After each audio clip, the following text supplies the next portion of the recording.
I don't know about you fellas, but I am sick and fucking tired of ill-prepared protagonists taking on and defeating battle-hardened veterans. It pisses me off to no ends when we're introduced to a character and it's clear that in-universe they are a novice, and by the end of the film or at some point in the series, they face off with a foe that's clearly their superior, only for them to get absolutely fucking steamrolled or defeated in some kind of bullshit way that wouldn't have happened if the main bad guy wasn't fighting the protagonist.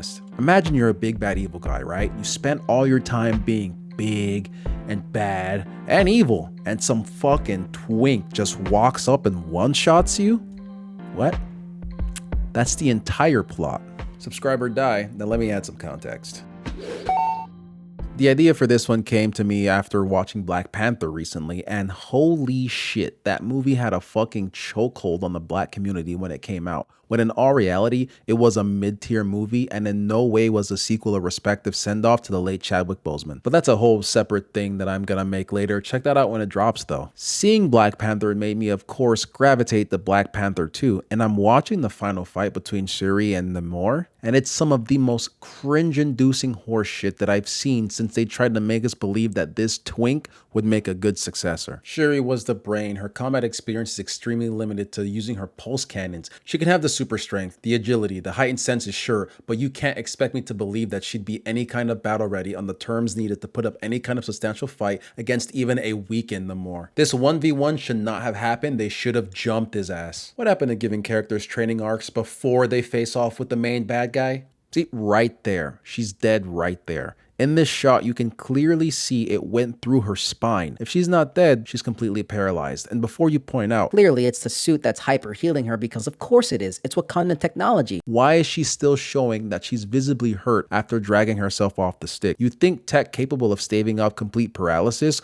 would be a bit better at putting some pep in her step. When I was getting the video, in the comment section on YouTube, someone said, the fact that they could make a guy who flies around with tiny little fluttering hummingbird wings on his ankles intimidating says a lot for how good this movie actually was. Oh yeah? This is your GOAT. If the metric for how good this movie was is dependent on Namor being intimidating, then legally I cannot finish this statement. I'm going to leave it there because that's an entirely separate video that I'm working on, but if watching someone who mere moments ago acquired the abilities of Black Panther get into a poorly scripted slugfest with the Warrior King, and win, mind you, in reality there shouldn't be any conflict in the fight because Shuri has a kinetic absorbing Black Panther suit, so that means his punches are useless. Oh, hold on. I guess you could say it doesn't hurt, but that doesn't stop her brain from jiggling around in her head. But you know, I'll just save it for the next video. If this wasn't enough to tip you to the bullshit, what about in Star Wars when Rey Palpatine, in her very first lightsaber duel, managed to land a debilitating blow on the main antagonist, even when she had zero training with a lightsaber or the various fighting forms that comes with wielding it? I don't remember where. It was either a video or an article that stated technically Rey didn't win or lose because the story forcibly separated her and Kylo so that the plot could continue to happen. Watching these two fight throughout the movies was actually sickening. Something happened at some point in the Star Wars universe that made all the creatives decide that they no longer would treat these weapons like laser swords capable of liquefying some of the most dense metal in the verse, and more like baseball bats at a 5-year-old's piñata party. And even if we ignore the fact that people who get stabbed with a lightsaber aren't exploding in the pink mist, the idea of it cauterizing a wound is some of the biggest fucking copium ever pushed into reality. You superheat a knife to 1,000 degrees and stab yourself to see if the resulting burn damage doesn't permanently alter your organs. And if you're gonna say based on the timeline of witnessing this, they have advanced their technology to the point where these wounds will no longer be fatal, thank you for trivializing lightsabers. Who would have thought that could even be done? I'm proud of you. If Kylo was able to use the Force to overpower and outsmart Luke Skywalker, one of the greatest Jedis of that generation, but was fully unable to subdue this complete noob, and then he wants to fuck her? Like, okay, no dig at Daisy Ridley, but that scavenger chic look was doing her no favors. I think it was either in the novelization of the movie or a bunch of goinage on the internet that said that Rey was able to download the training from Kylo's brain, and it's like, sure, okay, but what about the physicality needed to fight as well? You can't download battle strategy. They should have never met in the first movie at all, in my opinion, but in the more believable sense, Rey should have gotten the Finn treatment. Or, you know, the usual rite of passage for the lightsaber wielding heroes the first time they meet the antagonists of the story. Because there's this wee little thing called character development that we like to see our heroes go through that makes us care about them when they win. There are some that disagree with me on this, and that's perfectly fine. You are allowed to have your opinions in the same way that I am mine. Do not be surprised when I point and laugh. If that wasn't bad enough, what about in Hawkeye?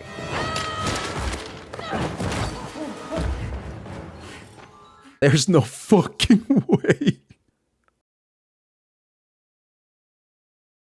Oh, there is no fucking reality where this chick jumps directly into this guy's arms and this shit does not happen.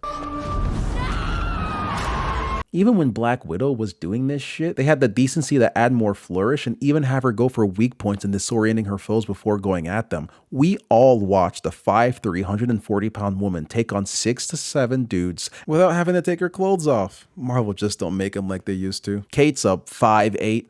Oh wow, I am as tall as Haley Steinfeld. Does that make her an Amazon or me a manlet? You can't convince me that she isn't losing every hand-to-hand encounter that she finds herself in with someone even an inch taller than her. Unpopular opinion though, I did enjoy the Hawkeye show, mainly because how fed up they made Clint with the entire plot of the series. Chef's kiss. And oh yeah, she's dead here. And this isn't even some of the most unbelievable shit in the series, because in the same show, they expect you to believe that some hired goon is putting up some sort of opposition to Hawkeye, the literal one-man hit squad that was eliminating said goons with impunity. I mean, it wasn't actually that bad. It was kind of a tit for tat for the sake of the story, but that does not excuse when they took the same hired goon, aged her down, and proceeded to say that she was just as good as a fighter as fucking Daredevil. Fucking Daredevil? Before you say, Well, technically, she didn't win the fight, and Daredevil didn't even lose.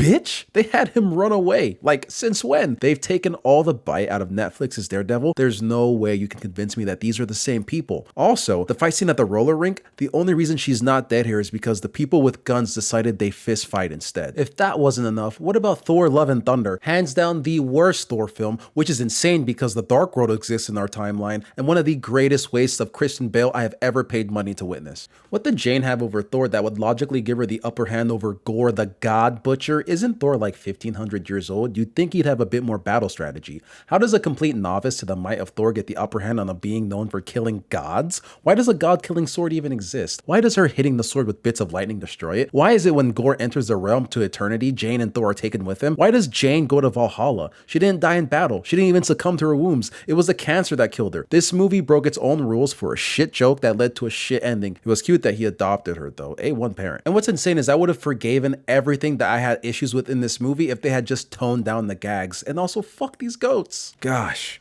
I am so envious of the people who can enjoy this stuff without batting an eye. Honestly, I wish I could be like you. I'm not even being facetious. This is genuine jealousy. I miss the days when I was able to absorb the fetid waters and not even flinch.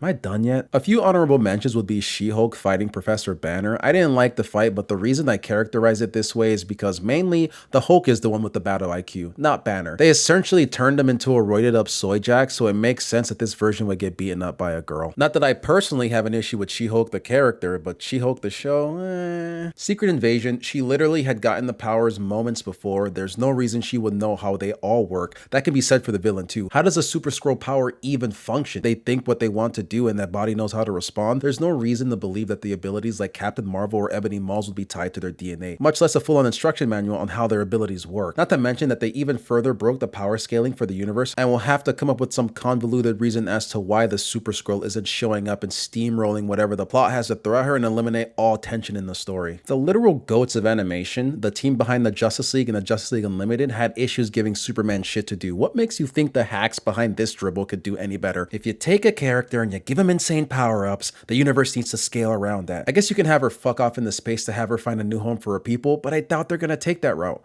Wow, after I wrote this script, I realized that all these examples are from Disney properties, and all of these examples are of women fighting men. Am I sexist for pointing this out, or is Disney sexist for greenlighting these projects that unironically patronize women? You don't need to turn them all into sluggers to make them good characters. The Barbie movie was a worldwide phenomenon, and the protagonist threw a single punch. And one can argue that that scene could have been removed from the movie, and it would have zero effect in terms of box office. And since I'm already on a Disney bin, I might as well throw out some of their properties that the novice goes up against a veteran threat and defeats them believably. Tarzan. That's right. One can only assume he's been playfully wrestling with gorillas his whole life, and when he fought the cheetah that killed his parents, he almost died and had to win in the end with his cunning and a sharp stick. When he had to fight his fellow man, but with gun, he was no match physically, and he ended up gray screening himself, but Tarzan helped. Star-Lord. He was faced with certain death against insurmountable odds and saved the universe with an already established skill from the beginning of the movie.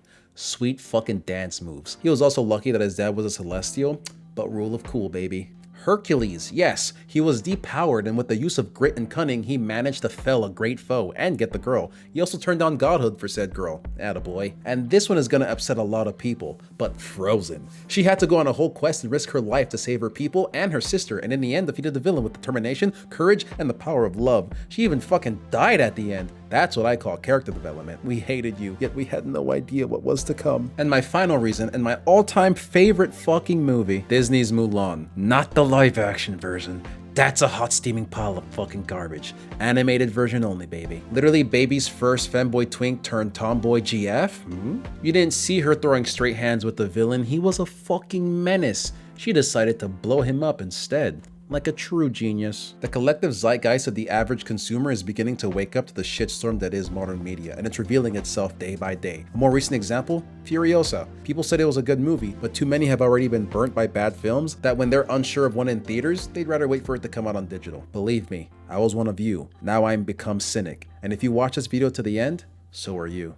Peace.